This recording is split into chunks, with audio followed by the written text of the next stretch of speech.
Hello everyone, আমি জয়তি। আমার নতুন একটা ব্লগে সবাইকে স্বাগত।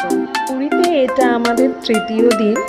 সেদিন তেমন কিছুই প্ল্যান ছিল না, শুধুমাত্র সমুদ্র স্নান আর জগন্নাথ দেবের দর্শন। তো সেই মতো ব্রেকফাস্ট সেরে আমরা সমুদ্রে নেমে পড়ি। লাঞ্চের জন্য তাড়াহুড়ো লাগে, কারণ তারপরে মন্দির যাওয়ার ছিল আমাদের। তো সেদিনকে খাবার আসতে এত দেরি হওয়ায় সবাই ঘুমিয়ে গেছে। এই ম্যাডামও মায়ের কোলে পুরো ঘুমিয়ে কাদা। তারপর মন্দিরে চলে যাই। তো মন্দিরে তো ফোন বা ক্যামেরা অ্যালাউ না, তো বাইরেই একটু ভিডিও করে নিচ্ছিলাম।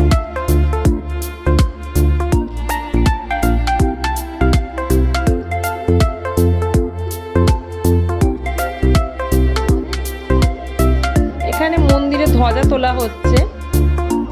আসলে পুরীতে ওই দিনকেই আমার বন্ধু আর ওর হাজব্যান্ডের লাস্ট দিন ছিল, কারণ ওরা তার পরের দিনকেই বাড়ি ফিরে যায়।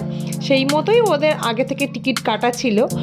পুজো দিয়ে ফিরতে অনেকটাই সন্ধে হয়ে গিয়েছিল। এই রাস্তা ধরে আমরা হাঁটছিলাম খাজা কেনার জন্য। আরও কিছু জিনিস কিনেছিলাম যদিও সেদিন। পরের দিন সকালে আমরা বেরিয়ে পড়েছিলাম গোল্ডেন বিচ যাওয়ার জন্য। আর পুরীর রাস্তার দুই ধারে এই ওয়াল আর্টগুলো আমার খুব ভালো লেগেছে।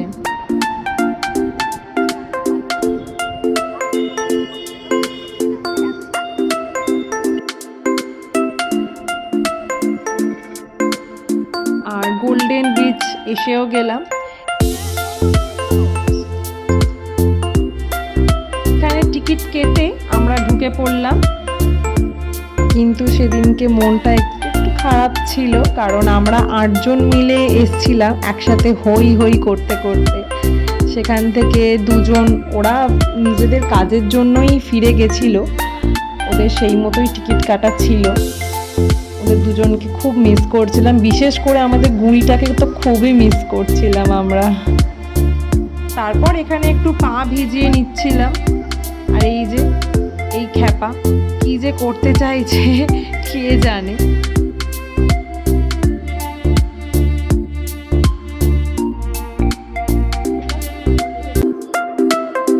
তারপর হোটেলে ফিরে লাঞ্চ সেরে বিকেলে একটু মার্কেট ঘুরতে বেরিয়ে পড়ি।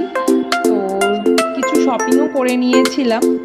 এখানে সবাই কেনাকাটাতে ব্যস্ত আর আমি ভিডিও করে নিচ্ছিলাম। পুরীতে এটাই আমাদের শেষ দিন ছিল। আমাদের পরের দিন মানে 30শে মার্চ, ওই দিনকে আমাদের 1:50 বন্দে ভারতে আমাদের ফেরার টিকিট ছিল। আমার ব্লগটা কেমন লাগলো সবাই অবশ্যই কমেন্টে জানাবেন। ভালো লাগলে একটা লাইক শেয়ার করে দেবেন। আর আমার চ্যানেল জয়তি চৌধুরী সাবস্ক্রাইব করতে ভুলবেন না। সবাই ভালো থাকবেন, সুস্থ থাকবেন। দেখা হচ্ছে নেক্সট ব্লগে। টাটা।